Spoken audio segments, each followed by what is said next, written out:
caring, hardworking, strong, devoted. Many of us could use all of these words to describe our fathers. Caring, hardworking, strong, devoted, killer. Most of us could not use all of these words to describe our fathers. For one family in Frederick, Colorado, they could. This is the Watts family. 33-year-old Chris Watts had it all. 2 daughters, 4-year-old Bella and 3-year-old Celeste, and his wife Shanann, who was 15 weeks pregnant. The family was expecting a boy and planning to name him Nico. They lived in a 5-bedroom house near Denver, Colorado. Chris worked a stable job at Anadarko Petroleum, and Shanann worked for a multi-level marketing company. Their presence on social media showed how wonderful their lives were, but this case shows that social media lies. This case starts on August 13th, 2018, but the story starts even before then. Chris and Shanann filed for bankruptcy in 2015 because they were nearly $500,000 in debt. The two started to drift apart, and in the summer of 2018, when Shanann announced to Chris that their 3rd baby was on the way, everything got worse. She was scared that Chris didn't want another baby and decided to go to North Carolina to visit her family. She spent 6 weeks there with her kids, and while Chris stayed at home, living according to Shanann, the bachelor life. When she returned from North Carolina, she revealed to one of her friends that Chris had told her he was scared to death to have another baby and was fine with just Bella and Celeste. On top of his lack of attention and love for Shanann, discovering this was even more alarming. A couple of weeks later, Shanann left again for a business trip, while Chris stayed at home with the kids. On one of the nights, Shanann received a bank notification that there was a $62 dinner charge, and when she confronted Chris about this, he told her he went to a Colorado Rockies game with his friends and had an expensive dinner after, but Shanann knew Chris was not telling the truth. What was Chris hiding from her and their family? Shanann was scheduled to arrive home from her work trip late on August 12, 2018. At around 1:40 in the morning, Shanann's friend dropped her off at home, not having a clue that that would be the last time she would ever see Shanann alive. August 13th was a day like any other for Chris. He woke up, went to work, and went about his life as normal. If he would have gone to any of Shanann's pregnancy checkups, he would have known Shanann had an appointment that day, and when she didn't show up, her friends knew something was wrong. Nicole, the friend who dropped her off earlier that morning, was very alarmed when Shanann missed her appointment, missed an important business meeting, and didn't respond to any of her texts. Nicole went to the Watts house, but it appeared as no one was home.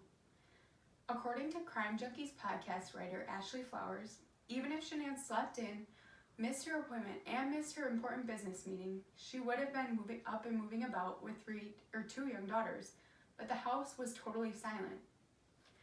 By 1:40 in the afternoon, police were doing a welfare check on Shanann Watts. Chris gave permission for the police to search the home, empty of the rest of his family. All of Shanann's important belongings were left behind: her purse, car, keys, and phone.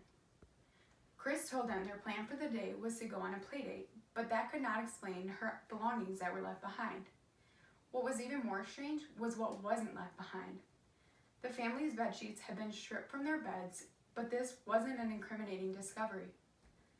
On August 14th, Chris spoke to reporters on his porch, begging for his family's return, saying he had no clue where they went.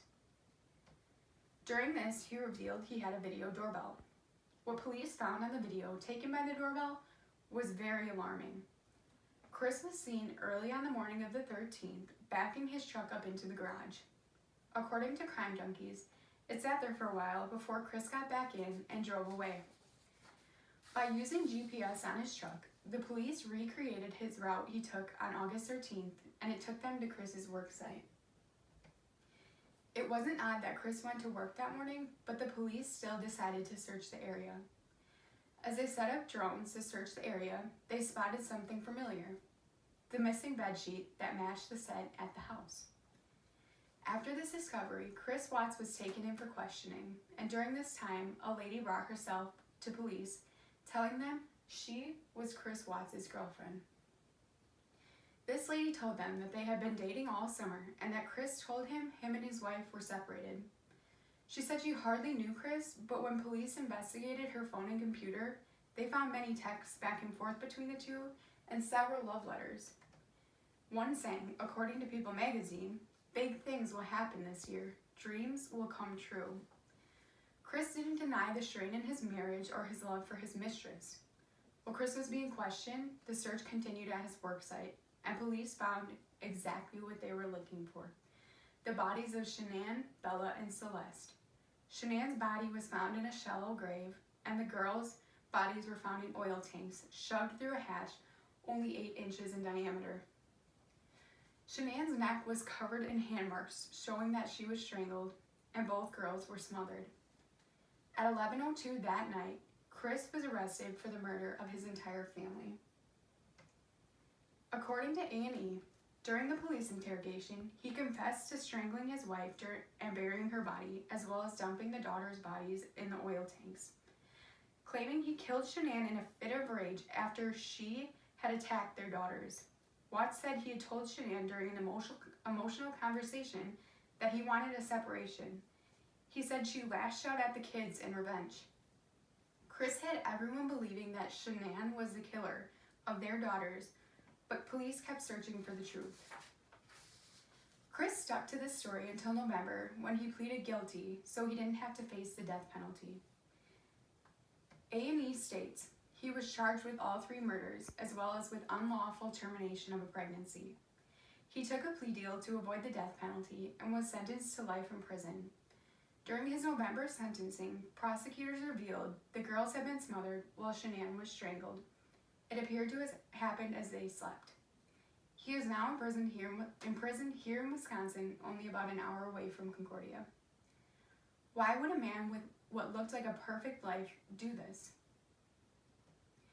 Chris was good looking, his family praised him, everything in his life seemed to be great.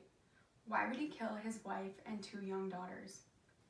People magazine said, "There is no rational way that any human being could find answers to those except those responsible for such horrific questions."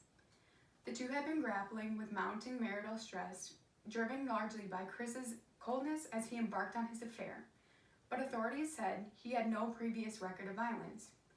He had a desire for a fresh start and to begin a relationship with a new love that overpowered all decency and feelings for his wife, daughters, and unborn son. Unfortunately for the Watts girls and unborn son, they will never get the chance to understand what turned their caring, hardworking, strong, devoted father into a stone-cold killer. The last memories the girls will ever have were watching their loved ones being murdered right before their eyes by their own father. Chris Watts. The man who seemed to have it all will spend the rest of his life living with the guilt of killing his family just for a life with his new mistress. Unfortunately for him, he will never get that life that he killed for. Thank you.